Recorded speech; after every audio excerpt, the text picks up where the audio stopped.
So first of all, we would like to thank CFIN for funding this project and having Aaron and I here today.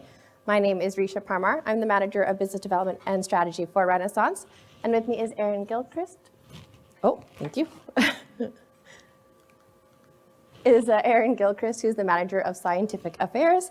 We're both here representing Renaissance BioScience, where our mission is to bioengineer a better tomorrow. So based in Vancouver, British Columbia, on the beautiful campus of UBC, we were established in 2013 and have 31 dedicated scientists, 10 of whom hold PhDs. We have a total of 62 patents issued and pending, and we're unique in that we're already revenue generating. So we've established technologies in the food and beverage space. More specifically, we have 17 commercially licensed strains.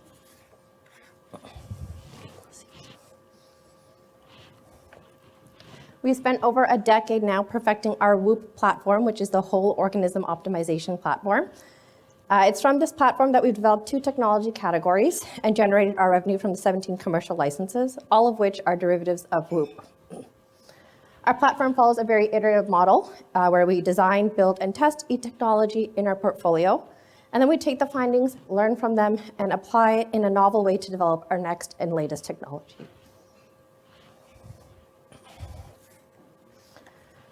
Our food and beverage portfolio includes 14 non-H2S yeast strains for wine, cider, coffee, and beer. It also ensures a clean and natural flavor in beverage products while optimizing production processes for cost-effective solutions. Our portfolio also includes acrylamide-reducing yeast. So we very early on recognized acrylamide as a carcinogen in carbohydrate-rich foods. And this is incredibly crucial as of late, as select regions are considering regulating acrylamide in foods, so more specifically, Europe and the state of California.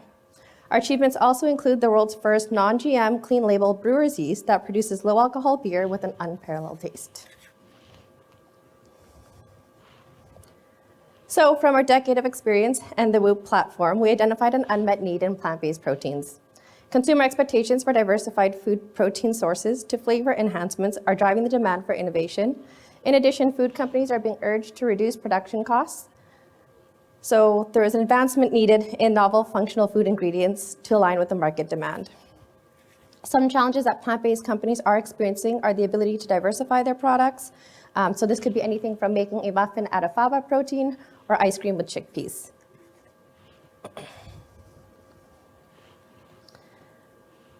The plant-based protein market is growing at a remarkable 14% compounded annual growth rate, and Canada is one of the largest producers of protein-rich pulse crops. Our project can have a ripple effect throughout the entire supply chain, benefiting producers, distributors, manufacturers, and consumers who are looking for sustainable and better tasting food options. We plan to obtain licenses by continuing with our news releases, and if you've been watching our website as of late, we've had quite a few come out more recently. Word of mouth, attending conferences, networking at wonderful events like today, and then of course,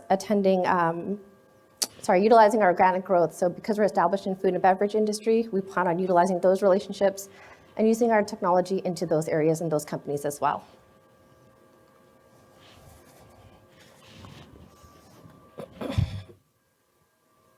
Thanks, Risha. So the funding we've received from CFIN, it will be used for a project that we have nicknamed Flower Power. And it involves the use of our non-GM clean label yeast technology to reduce the off flavors in plant-based proteins, making them more consumer friendly and versatile in their use. And we're very excited to be working with 2 leading Canadian food and ingredient companies in this process. Oops. So the title of this slide may sound a little odd, but what we mean is that Renaissance yeast is being bioengineered to remove the bitterness or neutralize the beanie or other off flavors of plant-based proteins. As I mentioned previously, making them more versatile in their uses and more palatable to consumers. So the graph on the left shows fermentation of fava bean flour using 3 different yeast strains. You can see, if I'm not standing in front of you, the tall bars on the far left are our control strain. So this is regular baker's yeast you don't see any reduction at all in the reduction in bitterness from faba using regular baker's yeast. The center columns show our proof of concept strain, which to date has achieved a 75% reduction in the bitterness from faba. And our goal in this project is to attain a 99 to 100% reduction in this bitter compound, as we have seen in a wild environmental yeast, which is not food grade, but which we're using as our positive control, because we know our food grade can achieve that, food grade yeast. And the fermentation times shown here are long, 24 to 48 hours. Our goal, obviously, with this project is to make it commercially applicable, and so we intend to reduce the fermentation time so that they fit within current industry practices, so down to a few hours. So some of the advantages of our solution versus others currently on the market, it's food safe, clean label, economical, yeast is really cheap to grow.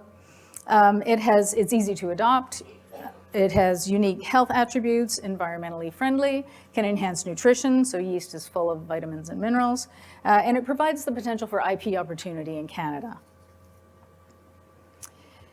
Some of the methods currently being used to address this have a number of drawbacks, which I've listed here, but primarily they may involve intensive processing or the use of flavor masking additives, which can be costly, inefficient, and contradict consumer preferences.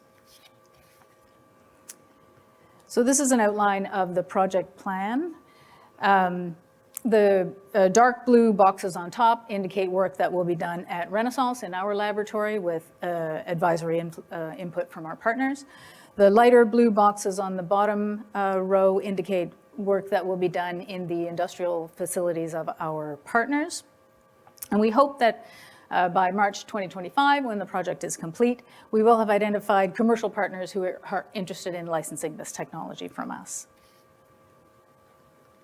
As I mentioned before, it's important to us that the process that we're developing is commercially applicable. It's not just research for research's sake. And so we're very excited to be partnering with two leading Canadian food and ingredient partners on this project. Big Mountain Foods, Gavin has already introduced you from, they're also working with Maya. So they are a women-owned, family-run business that produces soy-free tofu using other plant protein sources. And Samaric is a Canadian food ingredient company that produces protein from locally grown faba beans.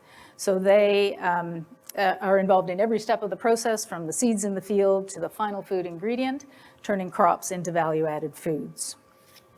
And now I'll hand it back to Risha. Thanks, Erin. So our goals by the end of this project is to successfully enter a new market, which is the plant-based market, obtain additional licensees, and then of course obtain global expansion. So this can include anything from obtaining new IP, gaining additional revenue, applying our knowledge in novel ways to other industries, and then of course attracting investors.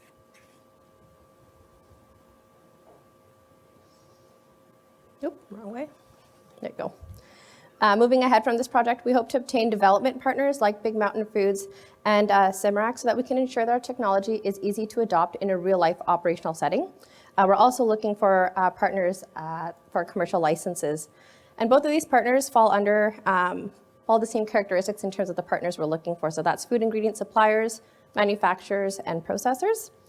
We are also in the process of seeking investments, and if you're interested in talking about investments, please feel free to contact Maurice Boucher, who is our executive chairman, who shares the office of the CEO, and is also one of our co-founders.